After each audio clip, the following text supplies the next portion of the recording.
Hello বন্ধুরা, আমার নতুন একটি ভিডিওতে তোমাদের স্বাগত জানাই।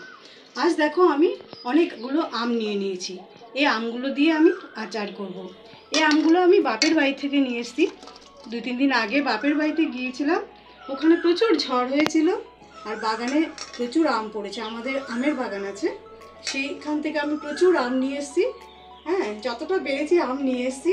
তো যাই হোক, সেই আমগুলো দিয়ে অল্প কিছু আম দিয়ে আমি আচার করব।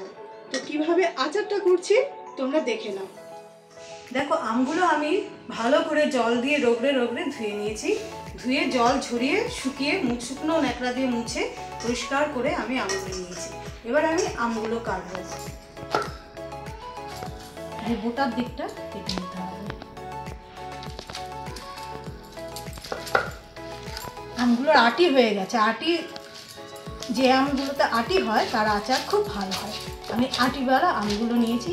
আর এখন সাধারণত সব আমি আটি হয়ে গেছে। এই দেখো, এগুলোকে পরিষ্কার করে নিতে হবে যাতে আটির ভেতরের ওই জিনিসগুলো যেন না থাকে। আমগুলো আমি এভাবে ছোট ছোট টুকরো করে নিচ্ছি। এটা আমি টক ঝাল আচার বানাবো।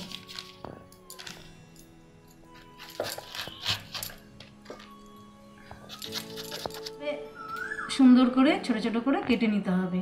আর আমের ভেতরে এই এক ধরনের পাতলা একটা লেয়ার থাকে, এগুলোকে তুলে পরিষ্কার করে দিতে হবে। এগুলোকে কেটে নিয়েছি। এটা টক ঝাল আচার করব।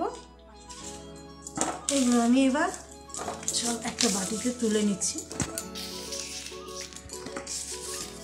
চা চামচের 1 চামচ নুন দিচ্ছি, কেননা যেহেতু এটা টক ঝাল হবে, এটা নোনতাটা বেশি হবে। আর হলুদ দিয়ে দিচ্ছি আমি। এবার আমি এরকম ফুটো ফুটো একটা থালাতে এগুলো আমি রোদে দেবো, যাতে এর থেকে জল গড়াবে। যেহেতু নুন দিয়েছি তাই জলটা ঝরে যাবে। জলটা থাকলে নরম হয়ে থাকবে বেশি। এটা আমি এবার রোদে শুকাতে দেবো।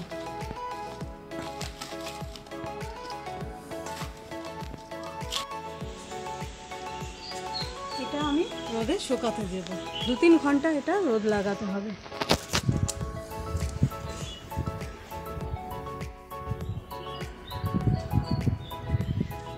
এই টক ঝাল আচারের জন্যে আমি যে শুকনো মশলাগুলো নিয়ে নিয়েছি সেগুলো বলছি।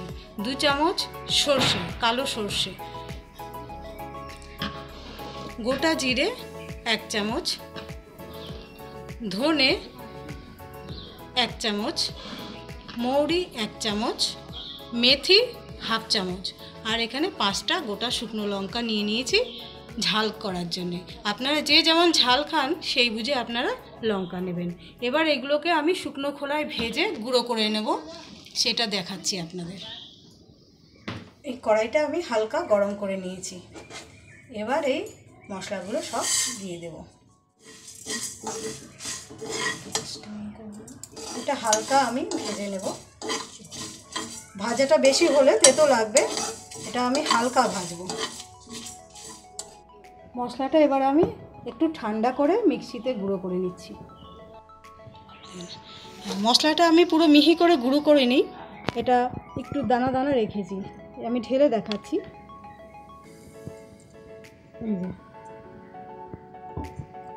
একটু দানা দানা রেখেছি। এরকম থাকলে আচারটা খেতে খুব ভালো লাগবে। এই আমগুলো আমি প্রায় 3 ঘন্টার বেশি রোদে রেখেছিলাম। এবার আমি আচারটা করছি। কড়াইটা গরম করে নিয়েছি, নিয়ে এবার তেল দিচ্ছি। এখানে আমি 150 গ্রামের মতো তেল দিয়ে দিয়েছি। এই তেলটার কালার যখন চেঞ্জ হয়ে যাবে তখন আমি এক এক করে সব মশলাগুলো দেব। এবার এখানে আমি কিছুটা 5 ফোড়ন দিয়ে দিলাম, একটা শুকনো লঙ্কা দিয়ে দিলাম। আমটা নুন হলুদ দিয়ে মাখা ছিল, তাই আমি নুন দেব এখন অল্প করে, বেশি দেব না। নুন দেব, একটু হলুদ দিয়ে দেব, কালারের জন্য একটু কাশ্মীরি লঙ্কার গুঁড়ো দিয়ে দেব। নেড়ে চেড়ে নেব।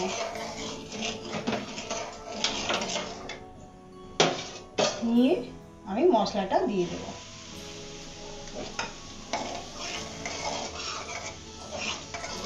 এবার যে আমগুলো আমি রোদে দিয়ে রেখেছিলাম সে আমগুলো আমি অল্প করে ছেড়ে দেব। মশলাটা ভাজা হয়ে গেছে।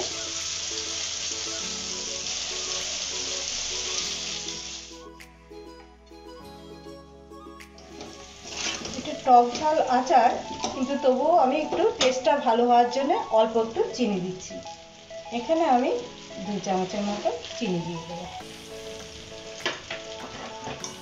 আচারটা আমার হয়ে গেছে। এটা ঠান্ডা হলে পরে আমি বয়ামে ভরবো। আমি একটা বয়াম নিয়ে নিয়েছি, এটা একটা জ্যামের বয়াম। আমি ভালো করে ধুয়ে পরিষ্কার ন্যাকড়া দিয়ে মুছে নিয়েছি, যেন একটুখানি জল না থাকে সেরকম করেই মুছতে হবে। আচারটা ঠান্ডা হলে পরে আমি বয়ামে ভরে দেব। আমি এতে একটু তেল গরম করে দিয়ে দিচ্ছি।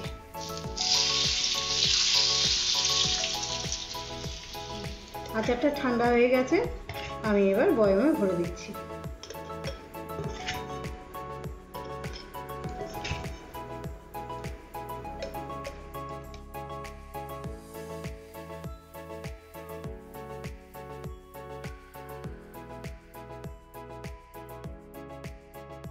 এটা একটু চেপে চেপে ভরতে হবে যাতে এয়ার না থাকে, সেদিকটা খেয়াল রাখতে হবে। যেহেতু এটা টক ঝাল আচার, এটা একটু তেল মাঝে মধ্যে গরম করে দিলে আচারটা ভালো থাকবে। এবং রোদে দিতে হবে ন্যাকড়া বেঁধে ভালো করে।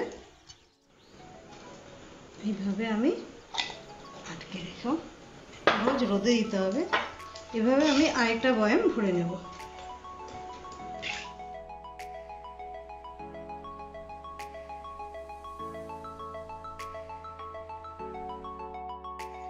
আমার টক ঝাল আচার রেডি হয়ে গেছে। আচারটা এখন পরপর 3-4 দিন রোদে দিতে হবে এবং ঢাকনা খুলে এটা ন্যাকড়া, একটা পাতলা ন্যাকড়া পেঁচিয়ে ভালো করে বেঁধে রোদে দিতে হবে কয়েক ঘন্টা। এভাবে 3-4 দিন রাখার পরে আচারটা খাবার মতো হয়ে যাবে। আচারটা বানালে দীর্ঘদিন ভালো থাকবে, 1 বছর পরেও এই আচারটা খেতে পারবেন, একদম নষ্ট হবে না। বলবে কমেন্টে কেমন হয়েছে, আর লাইক, কমেন্ট, সাবস্ক্রাইব করতে ভুলো না কিন্তু।